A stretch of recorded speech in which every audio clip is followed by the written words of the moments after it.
देखिए, आरजेडी खेमे में कल से ही मंथन चल रहा है। सबसे पहले कोशिश ये की जा रही है कि किस तरह से सरकार अपनी या तो ये बचाई जाए या नई सरकार बनाई जाए। कुल मिलाकर सरकार में रहने के लिए जो स्ट्रेटेजी है उस पर काम हो रही है। और आज 1 बजे बैठक है आरजेडी में, जिसमें लालू प्रसाद यादव समेत तमाम जो बड़े नेता है आरजेडी के वो रहेंगे। दूसरी तरफ मेरे साथ इस वक्त रोमाना मौजूद है जेडीयू से सांसद सुनील कुमार पिंटू, और इनसे मैं बातचीत करूंगी सुनील जी से। 2 महीने पहले तक, चूंकि ये सवाल जेडीयू के नेताओं से है कि 2 महीने पहले तक एनडीए के दरवाजे सारे बंद थे, अचानक नीतीश जी गेट क्रैश क्यों कर रहे हैं? नहीं, देखिए, एक तो सबसे बड़ी बात है कि राजनीति में कभी न कोई अस्थायी दोस्त रहा है न अस्थायी दुश्मन रहा है।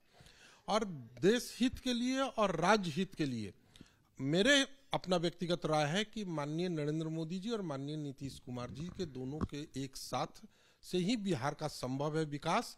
2005 में जब एनडीए के साथ जब माननीय मुख्यमंत्री नीतीश जी बने थे और बीजेपी की सरकार साथ में थी तो बिहार में विकास हुआ। और आज अगर पूरे हिंदुस्तान का नाम दुनिया में अगर डंका बज रहा है तो माननीय नरेंद्र मोदी जी के नेतृत्व में ही पूरे भारत का नाम पूरी दुनिया में। आपके बयान से तो जो कंफ्यूजन आरजेडी को है वो तो आपने क्लियर कर दिया कि नरेंद्र मोदी और नीतीश कुमार दोनों के नेतृत्व में ही विकास होगा। जी, मैं ही नहीं कह रहा हूँ, ये बिहार की जनता कह रही है।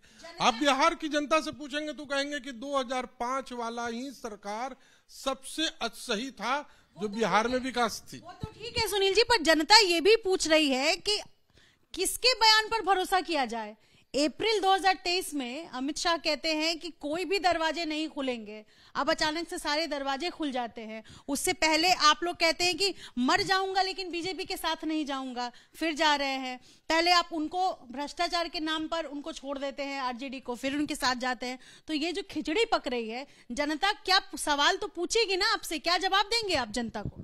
जनता के ही हित पर और जनता के ही कहने पर ये फिर से दोनों अगर सरकार का गठबंधन बन रही है तो ये जनता के हित में और जनता के ही कहने पर बन रही है। एक सवाल ये भी है कि कोई इंटरनल सर्वे भी हुआ है क्या जिस आधार पर आप लोगों ने ये निर्णय लिया है? नहीं, ऐसी कोई हमारी जानकारी में नहीं है कोई ऐसा इंटरनल सर्वे का, परंतु इतना जरूर है कि आने वाला कल अगर ये दोनों व्यक्ति का एक साथ हो जाता है, पुनः एनडीए की सरकार बिहार में बन जाती है तो बिहार के हित के लिए, बिहार के विकास के लिए अच्छा हो। बिल्कुल, ये सवाल तो मैं सबसे पहले मुझे पूछना चाहिए आपसे कि आपका जो सीट है सीतामढ़ी, वहां से दावेदारी जो कर रहे हैं उम्मीदवार पहले ही घोषित किए जा चुके हैं। देवेश चंद्र ठाकुर वो कह रहे हैं पहले हम 2 लाख से जीतते, अब हम 5 लाख से जीतेंगे। तो वो इस तरीके से प्रबल दावेदार है और आप इसी कंफ्यूजन में मलाई खाने की फिराक में। नहीं, हम कोई कंफ्यूजन में नहीं है। मैंने आपके चैनल पर पहले भी कहा था और आज भी कह रहा हूँ कि बिहार के 40 सीट का निर्णय में 39 सीट का निर्णय पार्टी के अध्यक्ष लेते हैं और 1 सीट सीतामढ़ी है जो हम आज सीता निर्णय लेती है। अभी चुनाव में 2 महीने हैं, 2 महीने में अभी एक बार सीतामढ़ी में पहले भी सिंबल मिलकर कैंडिडेट में बन के आ गया हुआ हूं। तो अभी कोई कुछ भी दावा कर दे, परंतु जब नॉमिनेशन का आखिरी दिन बीत जाएगा उस दिन मैं फिर आपसे निधि जी बात करूंगा।